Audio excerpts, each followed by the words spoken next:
So this is my book, and it's my study of the great Ash'ari theologian and jurist Sayf al-Amidi.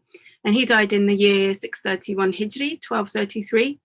And as with many of these great theologians, his influence on Ash'ari theology is, of course, still felt. And in the case of Al-Amidi, that's mostly by his importance for Ad-Din al-Iji's Kitab al-Mawaqif, which has an ongoing importance in the Islamic world.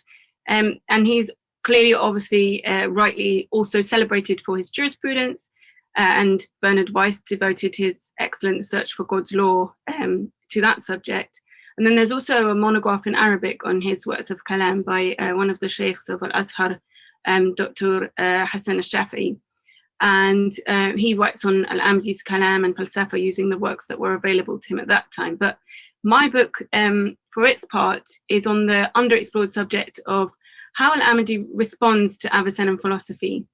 And in order to approach that question, I take the contentious issue of the questions of the world creation and use that as a kind of case study. And it's an opportunity then for an intellectual biography, which focuses on the variety of intellectual influences on my subject. And I ultimately argue that Avicennan philosophy is a consistent presence across Al-Amidi's works, but that he goes through some distinct phases in his attitude towards the tradition. And the other major finding of the book is that Fakhruddin al-Razi is actually a much more proximate and important influence on Al-Amidi than Ibn Sina. And in fact, that it's al-Razi's readings of Ibn Sina to which Al-Amidi predominantly responds in his later works. Yeah, so the book is in 8 chapters. After an introduction, I give a biographical discussion. And this is very important because Al-Amidi's life story is the subject of quite a lot of disagreement among his biographers. So on several occasions during his life, Al-Amidi was involved in controversies. He appears to have fled Cairo, and at the end of his life, this is the most significant, most interesting story, according to the biographers, he was placed in house arrest in Damascus until his death. And some of the biographers, but not all of them, link these events to Al-Amidi's interest in philosophy. And that has meant historically that for some Western intellectual historians, Al-Amidi then becomes this ideal emblem of the persecuted philosopher. And that has fed into and supported the narrative of decline in philosophy in the post-Ghazalian Islamic world, which is obviously now being seriously challenged, and it has been defeated. And what I hope to have proven in the book and in through the whole book, but I make the claim already in this first chapter, is that Al-Amidi's rivalry with al-Razi, and of course the associated competition for patronage, is one much more likely source of the controversy he faced. And I also admit that there may well be reasons that we simply can't know and can't probe at this stage. But in the second chapter then, I come on to the topic of creation, and I describe the 2 major competing doctrines of creation in Al-Amidi's intellectual world. And what I hope to show in this chapter is that they're deeply embedded, of course, within their respective philosophical systems.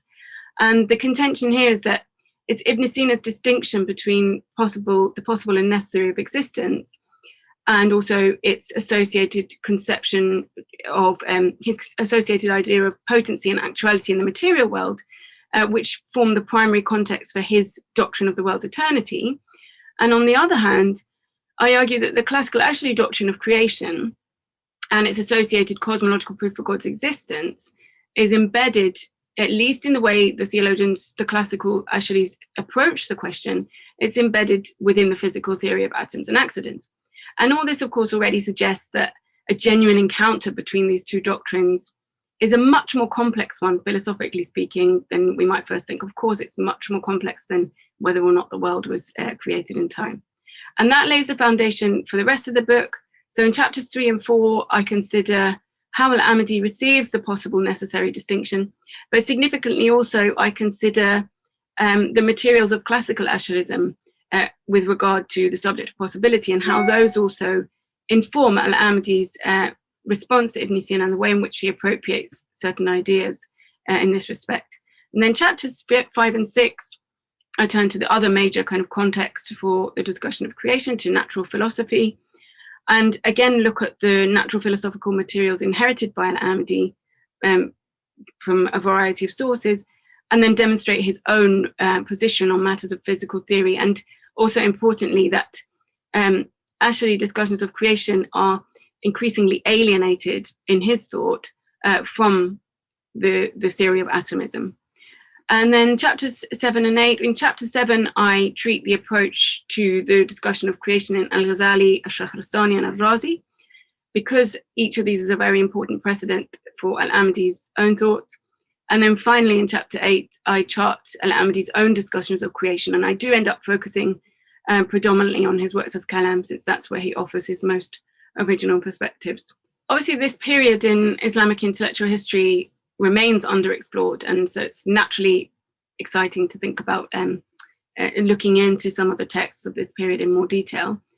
And there was a specific impetus, a kind of puzzle, that is represented by the fact of Al-Amidi's authorship of works of falsafa, such as Nur al-Bahir fi Hikam al-Zawahir, which is really understudied to date, and also his legacy, of course, as one of the greats of the Ash'aris.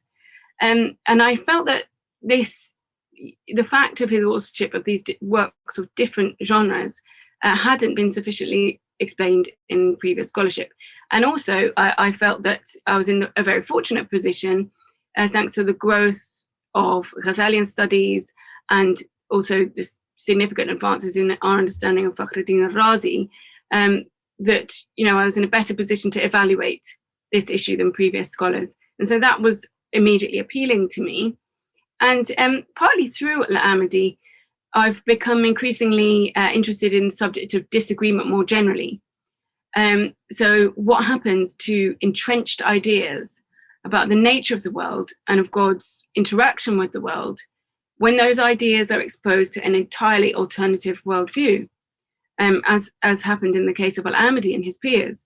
And significantly, where that alternative worldview also holds some quite compelling and theologically satisfying answers to questions about the God-world relationship. And we can even parallel this in our own times to the relationship perhaps between theologies of creation and scientific theories on biological evolution, for example, and use Al-Amidi's kind of solution and approach to integrating or dealing with the presence of these two different paradigms. Think about that in relation to the kind of possibilities for theological change and associated risks, perhaps, and the way in which theologians might kind of extricate particular theories from a framework of assumptions within which they've been developed, and so on. So those are some questions which developed as I wrote the book, and that really promised to occupy me for years to come. In the first instance, this is a book for intellectual historians, and I hope that I've offered something valuable to intellectual historians, but also because I do give quite a detailed treatment of Al-Amidi's doctrine of creation and its philosophical underpinnings. I hope that it will be of interest to theologians and philosophers of religion.